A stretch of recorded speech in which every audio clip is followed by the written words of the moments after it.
Coastal ವುಡ್ನ ಇತಿಹಾಸದಲ್ಲೇ ಮೊಟ್ಟ ಮೊದಲ ಪ್ರಯತ್ನ ಎನ್ನುವಂತೆ ಪರಭಾಷೆಯ ಸಿನಿಮಾಗಳು ತುಳು ಭಾಷೆಗೆ ಡಬ್ಬಿಂಗ್ ಆಗುವಂತಹ ಪ್ರಕ್ರಿಯೆ ವಿ4 ಸ್ಟುಡಿಯೋದಲ್ಲಿ ಆರಂಭಗೊಂಡಿದೆ.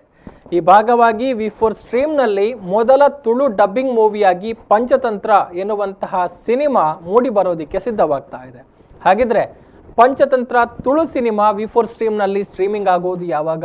ಡೀಟೇಲ್ಸ್ ಬರ್ತಾ ಇದೆ ನೋಡಿ. ಕೋವಿಡ್-19 ವಕ್ಕರಿಸಿದ ಬಳಿಕ ಇಡೀ ತುಳು ಚಿತ್ರರಂಗ ಸ್ತಬ್ಧಗೊಂಡಿದೆ. ಇವರಿಗೆ ಚೈತನ್ಯ ನೀಡುವ ಸಲುವಾಗಿ ವಿ4 ನ್ಯೂಸ್ ಹೊಸದಾದ ಪ್ರಯತ್ನಕ್ಕೆ ಮುಂದಾಗಿದೆ. ಅದರ ಭಾಗವಾಗಿ ಈಗಾಗಲೇ ವಿ4 ಸ್ಟ್ರೀಮ್ ಅನ್ನೋ OTT ಪ್ಲಾಟ್ಫಾರ್ಮ್ ಅನ್ನು ಆರಂಭಿಸಿರುವುದು ಗೊತ್ತೇ ಇದೆ. ಈ ಮೂಲಕ ಹಲವಾರು ಭಾಷೆಯ ಸಿನಿಮಾ, ಡ್ರಾಮಾ, ವೆಬ್ ಸಿರೀಸ್ಗಳು ಮೊಬೈಲ್ ಮೂಲಕ ಕೈಬೆರಳಂಚಿನಲ್ಲೇ ಸಿಗಲಿದೆ. ಅಷ್ಟೇ ಅಲ್ಲದೆ ವಿವಿಧ ಭಾಷೆಗಳ ಸಿನಿಮಾಗಳನ್ನು ತುಳುವಿಗೆ ಡಬ್ಬಿಂಗ್ ಮಾಡುವ ಪ್ರಕ್ರಿಯೆ ಕೂಡ ಆರಂಭವಾಗಿದೆ. ಈ ಭಾಗವಾಗಿ ವಿ4 ಸ್ಟ್ರೀಮ್ನಲ್ಲಿ ಮೊದಲ ಡಬ್ಬಿಂಗ್ ಮೂವಿಯಾಗಿ ಪಂಚತಂತ್ರ ಅನ್ನೋ ಸಿನಿಮಾ ಸ್ಟ್ರೀಮಿಂಗ್ ಆಗಲು ಎಲ್ಲಾ ಸಿದ್ಧತೆ ನಡೀತಾ ಇದೆ. ಯೋಗರಾಜ್ ಭಟ್ ಅವರ ನಿರ್ದೇಶನದಲ್ಲಿ ಮೂಡಿಬಂದ ಪಂಚತಂತ್ರ ಸಿನಿಮಾಗೆ ಹರಿಪ್ರಸಾದ್ ಜಯಣ್ಣ ಹಾಗೂ ಹೇಮಂತ್ ಪರಟ್ಕರ್ ಅವರು ಬಂಡವಾಳ ಹೂಡಿದ್ದಾರೆ. ಇದೀಗ ಈ ಸಿನಿಮಾ ವಿ4 ಸ್ಟ್ರೀಮ್ನಲ್ಲಿ ತುಳು ಭಾಷೆಯಲ್ಲೂ ಮೂಡಿಬರಲಿದೆ. ತುಳು ರಂಗಭೂಮಿ ಹಾಗೂ ತುಳು ಸಿನಿಮಾದ ಖ್ಯಾತ ಕಲಾವಿದರ ಧ್ವನಿಯ ಮೂಲಕ ಡಬ್ಬಿಂಗ್ ಪ್ರಕ್ರಿಯೆ ನಡೆದಿದೆ.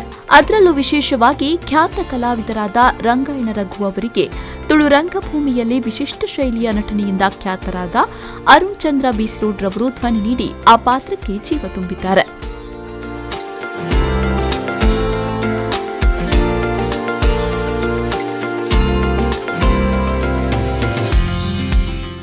ಇನ್ನು ಪಂಚತಂತ್ರ ಸಿನಿಮಾದ ಕಾರ್ತಿಕ್ ಪಾತ್ರದಲ್ಲಿ ನಿಹಾಲ್ ಗೌಡ ಅಭಿನಯಿಸಿದ್ದು ಈ ಪಾತ್ರ ತುಂಬಾನೇ ವಿಶಿಷ್ಟ ಶೈಲಿಯಲ್ಲಿತ್ತು. ಆ ಪಾತ್ರಕ್ಕೆ ಸರಿಹೊಂದುವ ಕಲಾವಿದರನ್ನ ಹುಡುಕೋದೇ ಒಂದು ಸವಾಲಾಗಿತ್ತು. ಆದರೆ ಖ್ಯಾತ ಕಲಾವಿದರಾದ ಪ್ರವೀಣ್ ಕೊಡಕಲ್ ರವರು ಇದಕ್ಕೆ ಧ್ವನಿ ನೀಡುವ ಮೂಲಕ ಕಾರ್ತಿಕ್ ಪಾತ್ರಕ್ಕೆ ಜೀವ ತುಂಬಿದ್ದಾರೆ. ಜೊತೆಗೆ ಚೇತನ್ ಪಿಲಾರ್ ಕೂಡ ಧ್ವನಿ ನೀಡಿದ್ದಾರೆ.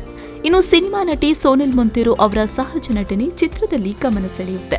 ಇವರಿಗೆ ಸಿನಿಮಾ ನಟಿ ಶೈಲಶ್ರೀ ಮುಲ್ಕಿ ಅವರು ಧ್ವನಿ ನೀಡುವ ಮೂಲಕ ಗಮನ ಸೆಳೆದಿದ್ದಾರೆ. ಇಷ್ಟೇ ಅಲ್ಲದೆ ರಂಗಭೂಮಿಯ ಹಿರಿಯ ಕಿರಿಯ ಅನೇಕ ಕಲಾವಿದರು ಪಂಚತಂತ್ರ ತುಳು ಮೂವಿಗೆ ಡಬ್ಬಿಂಗ್ ವಾಯ್ಸ್ ನೀಡಿದ್ದು ಕನ್ನಡಕ್ಕೇನೂ ಕಮ್ಮಿ ಇಲ್ಲ ಎಂಬಂತೆ ಪಂಚತಂತ್ರ ತುಳು ಸಿನಿಮಾ ಸಖತ್ತಾಗಿ ಮೂಡಿಬಂದಿದೆ. ಪಂಚತಂತ್ರ ಕನ್ನಡ ಮೂವಿಯ ಎಲ್ಲಾ ಸಾಂಗ್ಸ್ ಕೂಡ ಹಿಟ್ ಆಗಿರುವುದು ಕೂಡ ಗೊತ್ತೇ ಇದೆ.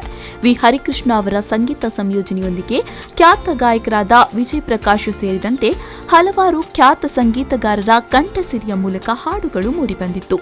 ಈ ಎಲ್ಲಾ ಸಾಂಗ್ಸ್ ಅನ್ನ ತುಳುವಿಗೆ ಡಬ್ಬಿಂಗ್ ಮಾಡೋದು ಕೂಡ ಒಂದು ಸಾಹಸವೇ ಆಗಿತ್ತು. ಚಿತ್ರದಲ್ಲಿ ಒಟ್ಟು 5 ಹಾಡುಗಳು ಮೂಡಿಬಂದಿದ್ದು ಖ್ಯಾತ ನಟರಾದ ಮೈಮ್ ರಾಮದಾಸ್, ಹಾಗೆಯೇ ರಕ್ಷಣ್ ಮಾಡೂರು, ಕೃತಿಕಾ ಪಾಣೆಮಂಗಳೂರು, ಸಂದೇಶ್ ನೀರ್ಮಾರ್ಗ ಕಂಠಸಿರಿಯಲ್ಲಿ ತುಳುವಿನಲ್ಲಿ ಹಾಡುಗಳು ಮೂಡಿಬಂದಿದೆ. ಮಕ್ಕಳನ್ನ ಬೆಳೆಸುವ ರೀತಿಯಲ್ಲಿ ಚೂರು ಬದಲಾದರೂ ಅದು ಮಕ್ಕಳು ಮತ್ತು ಹೆತ್ತವರ ಮೇಲೆ ಹೇಗೆ ಪರಿಣಾಮ ಬೀರುತ್ತೆ ಎಂಬ ಅಂಶ ಈ ಚಿತ್ರದಲ್ಲಿದೆ. ವಯಸ್ಸಿಗೆ ಬಂದ ಮಕ್ಕಳ ಜೊತೆಗೆ ಹೇಗಿರಬೇಕು, ಕಟ್ಟುನಿಟ್ಟಿನ ವಾತಾವರಣದಲ್ಲಿ ಮಕ್ಕಳನ್ನ ಬೆಳೆಸುವುದರಿಂದ ಆಗೋ ಅಪಾಯಗಳೇನು, ಹೀಗೆ ಮನಸ್ಸಿಗೆ ನಾಟುವ ಹಲವು ವಿಷಯಗಳಿವೆ ಈ ಚಿತ್ರದಲ್ಲಿ. ಬ್ಯೂರೋ ರಿಪೋರ್ಟ್ ವಿ4 ನ್ಯೂಸ್ 24/7 ಮಂಗಳೂರು.